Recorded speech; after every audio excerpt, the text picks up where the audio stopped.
Good morning, students. How are you?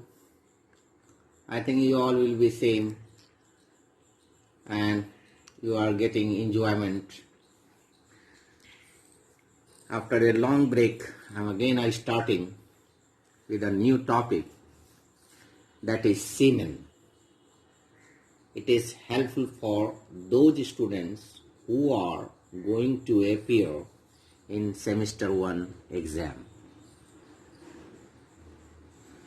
सीमेन, इसको हम seminal fluid भी कहते हैं। ये एक ऑर्गेनिक फ्लूइड है। ये gonad plus seminal vesicles plus prostate gland plus Cowper's gland और बल्बो यूरेथ्रल ग्लैंड्स के सेक्रेशन का मिक्सचर है। मतलब सीमेन क्या है, जिसको हम सेमाइनल फ्लूइड या सेमाइनल प्लाज्मा भी कहते हैं, इसको सेमाइनल प्लाज्मा भी कहते हैं। ये एक ऑर्गेनिक फ्लूइड है। इसका मतलब ये नहीं हुआ कि इसमें इनऑर्गेनिक कंपाउंड नहीं है। और ये बेसिकली गोनेड्स यानी टेस्टिकल्स, सेमाइनल वेसिकल्स जिसको मैंने एसवी लिखा है, प्रोस्टेट ग्लैंड पीजी लिखा है, काउपर्स ग्लैंड या बल्बो यूरेथ्रल ग्लैंड से बनता है।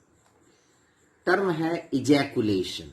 Ejaculation means discharge of semen, either its own or due to sexual stimulations.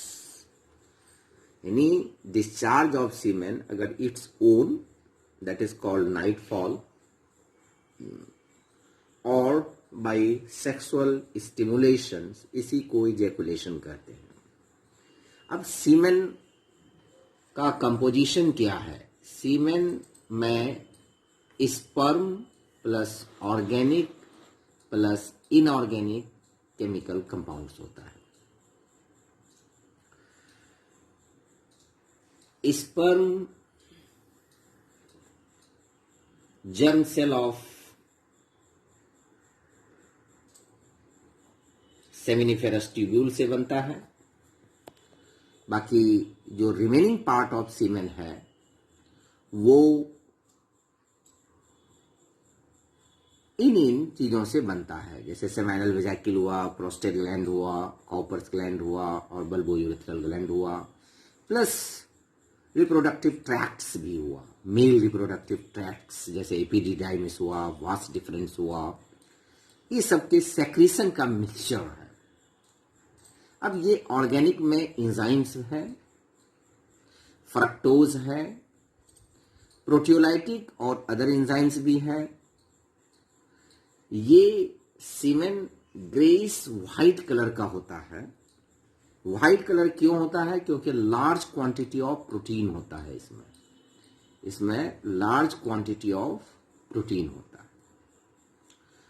अब हम जो यहां पर कंपोनेंट दिखे थे गोनेड्स, इसके एक एक के बारे में थोड़ा थोड़ा करके एक्सप्लेन करेंगे। टेस्टिस, इसका जो सेक्रेशन होता है ये 2 to 5% होता है टोटल सीमेन का। अब इस सेक्रेशन में क्या होता है, 200 to 500 मिलियन स्पर्म पर इजैकुलेशन, यानी एक जो डिस्चार्ज होता है जो लगभग 3 से 4 ml होता है, उसमें 200 से 500 मिलियन, यानी 1 मिलियन बराबर 10 लाख।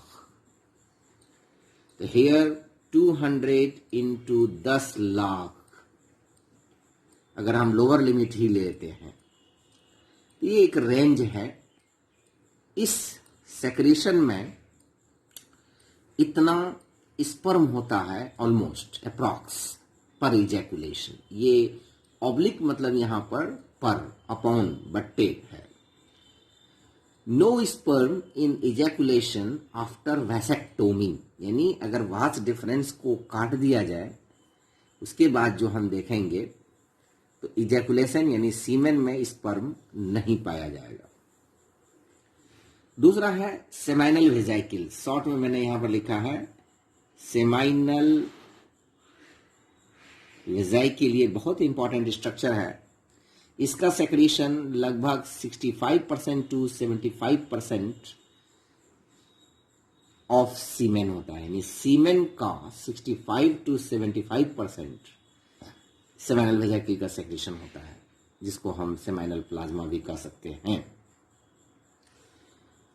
और ये इसमें amino acids, citric acids, flavins, fructose, enzymes, fibrinolysin, phosphoryl, choline, prostaglandins, proteins, vitamin C, ये होता है। ये कंपोजिशन किसका है? सेमिनल वेजाइकल्स का। अब इसमें एंजाइम्स है जैसे फाइब्रिनोलाइसिन, ये क्लॉटिंग फैक्टर है, बहुत इंपॉर्टेंट बात है, ये क्लॉटिंग फैक्टर है, यानी जो कोगुलम बनाता है। इसमें जो सबसे इंपॉर्टेंट है प्रोस्टाग्लैंडिन, ये बहुत ही इंपॉर्टेंट है। ये prostaglandin suppressing immune response of vaginal fluid, मतलब वेजाइना जो है ये स्पर्म के लिए हॉस्टाइल है, सबसे बड़ा दुश्मन है। एक तो वो एसिडिक होता है, दूसरा उसमें बहुत ही गाढ़ा म्यूकस सेक्रीट करता है वेजाइना और सर्वाइक्स, जिससे स्पर्म को स्विम करने में परेशानी होती है, स्पर्म तैर नहीं पाता है, डैमेज हो जाता है। तो इस चीज को ये प्रोस्टाग्लैंडिन कम करता है ताकि स्पर्म इजीली फ्लो करे, स्विम करे। बहुत इंपॉर्टेंट बात है, फिर से मैं रिपीट कर रहा हूं, ये जो प्रोस्टाग्लैंडिन है suppressing immune response of vaginal fluid, ये मैंने शॉर्ट में लिखा है, इसको हम एक्सप्लेन कर रहे हैं। ये जो वेजाइना है, चूंकि ये एसिडिक इन नेचर होता है, very hostile to sperm, hostile means बहुत बड़ा दुश्मन। अब उस चीज को कम करने के लिए ये प्रोस्टाग्लैंडिन रहता है। एक दूसरा, ये प्रोस्टाग्लैंडिन जो है वेजाइनल ट्रैक्ट को कॉन्ट्रैक्ट और रिलैक्स करता है, इसको स्टिमुलेट करता है कॉन्ट्रैक्ट एंड रिलैक्स करने के लिए, ताकि उससे सीमेन आगे की तरफ जाए और स्पर्म आगे की तरफ जाए, पीछे लौट के ना जाए। दूसरा, जिसको मैंने यहां पर लिखा है रिवर्स पेरिस्टाल्सिस, ये स्टिमुलेट करता है और रिवर्स पेरिस्टाल्सिस की वजह से सीमेन जो है आगे की तरफ मूव करता है। वो जो विस्कस इन्वायरमेंट पैदा किया है वेजाइना, उसमें थिनिंग हो जाता है, उसको वीक कर दिया जाता है ताकि आसानी से ये आगे बढ़ सके। इसीलिए आगे हम बयान करेंगे कि जब आफ्टर इजैकुलेशन तो वहां एक कोगुलम बनाता है, यानी थक्का बन जाता है। फिर आफ्टर 15 टू 30 मिनट्स के बाद फिर वो डीकोगुलेट कर जाता है। कोगुलम इसलिए बनाता है कि ताकि वो डिफ्यूज आउट ना हो सके, और अब फिर डीकोगुलेट क्यों होता है? ताकि स्पर्म आसानी से ओवा की तरफ मूव करे, जो आगे हम बोलेंगे एक दो पॉइंट और। रिएक्ट विथ सर्वाइकल म्यूकस, यानी वही म्यूकस को थिनिंग करता है। तो ये प्रोस्टाग्लैंडिन का ये 3-4 काम बहुत इंपॉर्टेंट है। नेक्स्ट है प्रोस्टेट ग्लैंड, जो कि पूरे सीमेन का 25% टू 30% कॉन्स्टिट्यूट करता है। अब इसमें बहुत सारी चीजें होती है, एसिड फॉस्फेटेज है, सिट्रिक एसिड है, जिंक है, फाइब्रिनोलाइसिन है, प्रोस्टेट ग्लैंड है। तो जैसे जिंक है, तो जिंक ये स्टेबलाइज डीएनए कंटेनिंग क्रोमेटिन इन स्पर्म सेल्स, यानी डीएनए को स्टेबलाइज करता है, डीएनए को स्टेबलाइज करता है।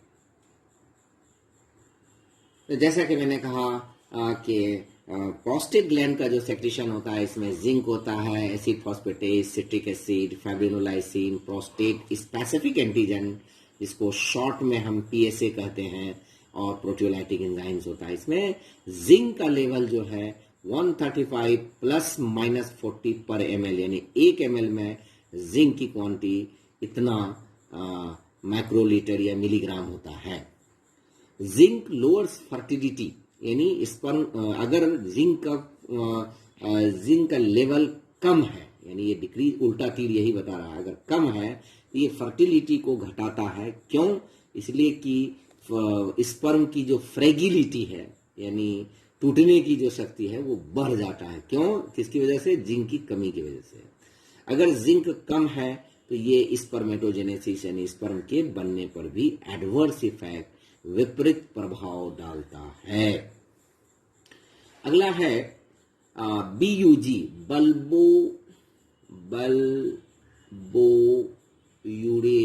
यूरेथ्रल ग्लैंड, इसको हम कॉपर्स ग्लैंड भी कहते हैं, COW, Cowper's is the name of scientist gland. इसमें गैलेक्टोज और म्यूकस होता है और serve to increase sperm mobility, ये स्पर्म की मोबिलिटी को बढ़ाता है। और डिफ्यूजन आउट, जैसा कि मैंने कहा कि कोगुलम बन जाता है, उसको वेजाइना को रीअब्जॉर्ब करना पड़ता है और इसकी वजह से वो बाहर नहीं जा सकता है। Gives cohesive gel like appearance, pre ejaculate sialic acid, ये इजैकुलेशन से पहले रिलीज होता है, क्या के रास्ता को क्लियर कर दे, एसिडिटी को घटा दे, न्यूट्रलाइज को कम कर दे, एटसेट्रा। अब आता है सीमेन। अब ये सारी बातों को देखते हुए सीमेन क्या है? Is a translucent with white, grey और इवन येलोइश टिंट, यानी व्हाइट कलर का या ग्रे कलर का और थोड़ा बहुत येलो कलर का भी होता है। Presence of blood gives red और पिंक, अगर उसमें कभी कभी ब्लड का ड्रॉप है तो उसकी वजह से रेड और पिंक होगा। आफ्टर इजैकुलेशन सीमेन फॉर्म्स कोगुलम, जैसा कि मैंने पीछे बताया, यानी सीमेन की ये टेंडेंसी है कि जैसे ही ये इजैकुलेट होगा, डिस्चार्ज होगा, निकलेगा, तो वो गाढ़ा हो जाता है, यानी कोगुलेट कर जाता है, थक्का बन जाता है। फिर 15 से 30 मिनट के बाद फिर ये डीकोगुलेट होता है। क्यों? क्योंकि इसमें प्रोस्टेट स्पेसिफिक एंटीजन होता है, यानी फाइब्रिनोलाइसिन होता है, फाइब्रिनोलाइसिन। तो coagulum keeps the semen in vagina and decoagulation helps in easier journey of sperm to ova. तो कोगुलम होने की वजह से वेजाइना जो है इसको बाहर नहीं फेंक पाता है। दूसरा, जब डीकोगुलेट होता है, लिक्विड फॉर्म में आ जाता है, लिक्विफाई हो जाता है, कोगुलम मीन सेमी सॉलिड, सॉलिडिफिकेशन, तो उसमें स्पर्म को तैरने में आसानी होती है और वो तेजी से ओवा की तरफ बढ़ता है। लग गया हमको। फ्रक्टोज ओनली फाउंड इन सीमेन, यानी बॉडी के किसी और लिक्विड में फ्रक्टोज नहीं पाया जाता है, सिर्फ सीमेन में पाया जाता है। And this fructose gives nutritive support, मतलब surveillance, survivability, support to sperm यानी स्पर्म को खाना देता है ये, और सर्वाइवल कैपेसिटी देता है। और चूंकि फ्रक्टोज सिर्फ इसमें पाया जाता है, इसलिए प्रेजेंस ऑफ फ्रक्टोज को हम रैप टेस्ट में भी यूज करते हैं कि रैप हुआ है या नहीं हुआ है। पीएच इसका 7.3 to 7.5 होगा, तो इसलिए ये एसिडिक होगा या अल्कलाइन, तो अल्कलाइन होगा। और तो एक इजैकुलेशन में लगभग 3 से 4 ml होता है और उसमें कम से कम 200 to 300 मिलियन होता है। लेकिन करंट की वजह से, करंट एक्सपेरिमेंट की वजह से, करंट फाइंडिंग की वजह से 80 to 100 मिलियन है। और फर्टिलिटी के लिए कम से कम टोटल काउंट का 60% स्पर्म, बहुत इंपॉर्टेंट पॉइंट है, कम से कम 60% और 60% से ज़्यादा नॉर्मल साइज का होना चाहिए स्पर्म। उसमें से 40% की मोटिलिटी बहुत तेज विगरस मोटिलिटी होनी चाहिए, यानी बहुत इंपॉर्टेंट बात है ये। यानी मान लिया कि 100 स्पर्म है, इस 100 में से कम 60 की शक्ल सूरत यानी टूटा फूटा ना हो, नॉर्मल वे में हो। दूसरा, कम से कम 40 जो है बहुत तेजी से मूव करता हो। Presence of fructose rap test, जैसा कि मैंने भी कहा, और कुछ ये टर्मिनोलॉजी है जो कॉम्पिटिटिव एग्जाम में आता है, जैसे स्पर्मेकी और स्पर्मेची। फर्स्ट इजुकुलेशन ऑफ सीमेन यानी पहला, it gives actual definition of puberty यानी जवानी का असल डेफिनेशन यही है कि because it is hidden so it can not be opened, कि पहला इजैकुलेशन जो होता है सीमेन का उसी को स्पर्मेची कहते हैं। Circumcision, surgical removal of prepuce which is very common in Muslims and simply called खतना। ऑर्किडेक्टोमी, कैस्ट्रेशन ऑफ टेस्टिस, एक जैसे बैल वगैरह का टेस्टिस को रिमूव कर दिया जाता है तो उसको कैस्ट्रेशन कहते हैं, लेकिन हम लोगों की जो टेस्टिस को अगर कैस्ट्रेट किया जाता है तो उसको ऑर्किडेक्टोमी कहते हैं। मेल क्लाइमेक्टेरिक, बहुत इंपॉर्टेंट, जो बहुत ज़्यादा कॉमन नहीं है, जैसे फीमेल में आफ्टर 45 to 50 ईयर जो है सेक्सुअल एक्टिविटी यानी मेंस्ट्रुअल साइकिल वगैरह सब यूजुअली स्टॉप कर जाता है, लेकिन मेल में ऐसा नहीं होता है। फिर भी stoppage of sexual functions in male ये लगभग 68 ईयर्स में होता है। ADAM means androgen deficiency in old male, in aging male. इसको हम यहाँ पर फुल फॉर्म लिखेंगे एंड्रोजन,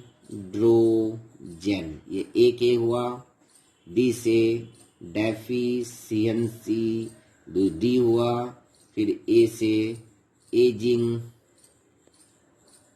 एजिंग और एम से मेल। तो ये हाइपोटेस्टोस्टेरोन यानी टेस्टोस्टेरोन जो मेल हार्मोन है जिसको हम एंड्रोजन कहते हैं, इसकी जब सेक्रेशन कम होता है, प्रोडक्शन कम होता है, तो इसकी वजह से ये बीमारी होती है, यानी मेल मिनोपॉज भी हम इसको कहते हैं। ये बहुत इंपॉर्टेंट है किसी भी कॉम्पिटिटिव एग्जाम के लिए, खास करके CSIR, नेट या नीट, या आजकल तो सिपाही के एग्जाम में भी पूछा जाता है इस तरह के क्वेश्चंस। दूसरा है क्रिप्टोर्चिडिज्म भी बोल सकते हैं हम इसको। देखिए यूजुअली जो बच्चा पैदा होता है तो बच्चा पैदा होने से पहले जो है टेस्टिस एब्डोमेन से बाहर निकल आता है, टेस्टिस, ये नॉर्मल फिनोमेना है। लेकिन किसी वजह से अगर फेल हो गया, नहीं निकला, तब इसको हम ये बीमारी, ये टेक्निकल टर्म यूज़ करते हैं। और अगर 1 साल तक नहीं निकला तो उसमें इंजेक्शन देते हैं, और ज़्यादा होने की वजह से बीमारी क्या कहते हैं कि स्पर्म काउंट खत्म हो जाता है। दूसरा है हेमेटोस्पर्मिया यानी ब्लड इन सीमेन, अगर सीमेन में ब्लड पाया जाता है ड्रॉप में तो उसको हेमेटोस्पर्मिया। तीसरी एक बहुत इंपॉर्टेंट है IVT यानी इलिनी वेरिएबल टेम्परेचर डाइल्यूएंट्स। ये salt plus sugar plus antibacterial agent से मिलकर बनता है और इसके से CO2 पास कराया जाता है। इससे हम सीमेन को यानी स्पर्म को 7 दिन तक प्रिजर्व कर सकते हैं, 7 दिन तक प्रिजर्व कर सकते हैं। Cryo word temperature low preservation, इस मेथड से हम 21 इयर्स तक स्पर्म को प्रिजर्व कर सकते हैं।